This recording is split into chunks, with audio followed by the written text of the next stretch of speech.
Iran's leader is gone, but what comes next? So the sky over Iran tonight is glowing orange. Missiles crossing borders, oil routes tightening, governments around the world are scrambling behind closed doors. And the question hanging over everything tonight is this: did the world just remove one of the most brutal regime leaders of the modern era? Or did we just open the door to another endless war that could cost American lives? Ladies and gentlemen, welcome back to the Zadzura Brief. No fluff, no filter, because here on this show, we respect you more than the headlines. And tonight, the world is watching something unfold that could reshape the Middle East once again. So what just happened? So let's begin with what we actually know. The United States and Israel have carried out major strikes against Iranian military infrastructure, command centers, weapons depots, strategic facilities tied directly to the regime's power structure. And during those strikes, Iran's supreme leader was killed. Immediately, the world reacted. Markets moved, oil prices jumped faster than a person winning the lottery. They jumped. Military bases across the region go on heightened alert because when the head of a powerful regime disappears overnight, history rarely stays quiet afterward. But what's the true part of this? Part that no one truly wants to say out loud. Now let's address something here, head on, that a lot of people are thinking right now. Is it a good thing that the leader of Iran, that brutal dictator, is gone? Yes, let's be completely honest about that. For decades, the regime under Iran's supreme leader ruled through fear, repression, and violence against its own people.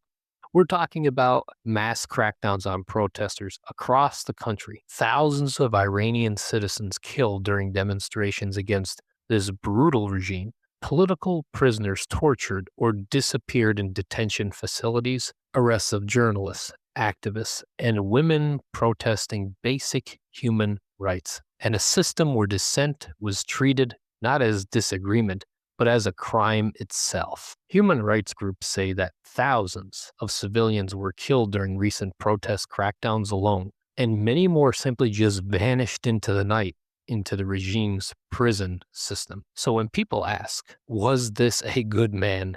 No. Hell no. This was a leader whose government killed its own people to stay in power. And the Iranian people themselves have been protesting that system for years. But here's the part that our listeners don't want to hear again, because we've heard it before, we've heard it too many times. It's the sentence that follows every conflict in that region.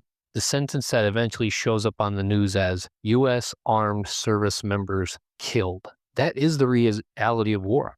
Not strategy maps, not political speeches, names, young Americans, black, white, male, female, Marines, airmen, sailors, soldiers, who signed up to serve this country and to serve so honorably. And history tells us something uncomfortable. Removing a dictator is one thing, but the question that has haunted every war in that region since its inception point: what happens the day after? Because the United States has learned painfully that nation building in the Middle East is one of the hardest missions any military can face. We saw it in Iraq. We saw it in Afghanistan. Trillions in dollars, 2 decades of war, and thousands of American lives. So yes, a brutal regime leader may be gone, which is a good thing.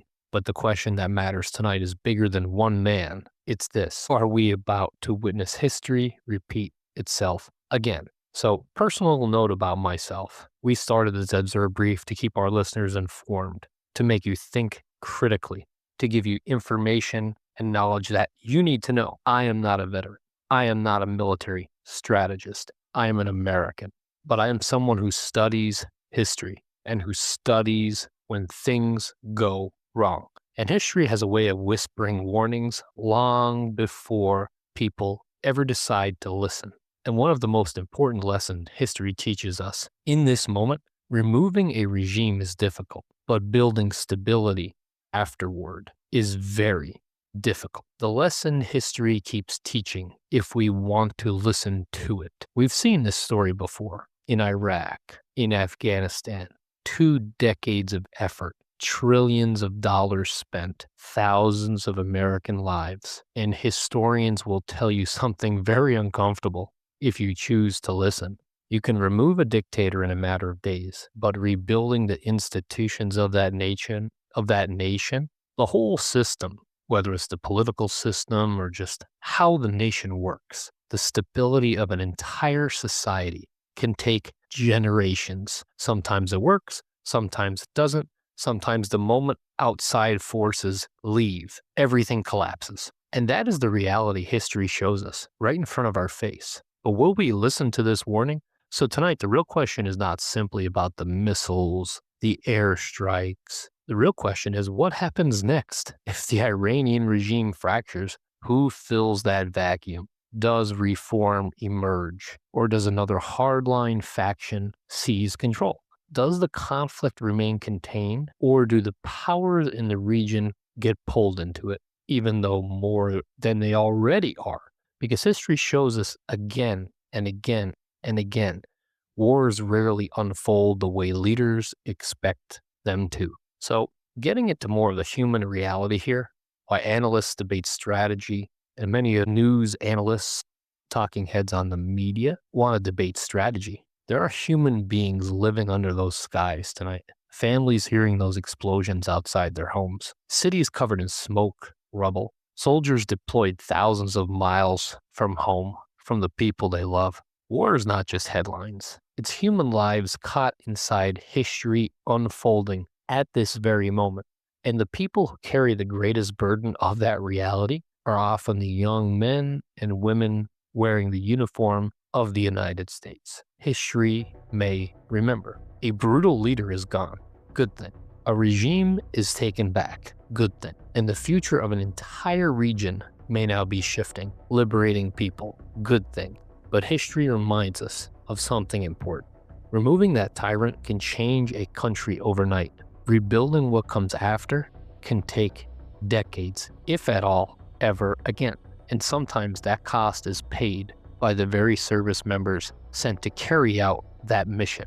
That's the reality of war. That is why history matters, and conversations like this matter. I'm John Zadzura. This is the Zadzura Brief. No fluff, no filter, because we respect you more than the headlines. Catch you at the next briefing.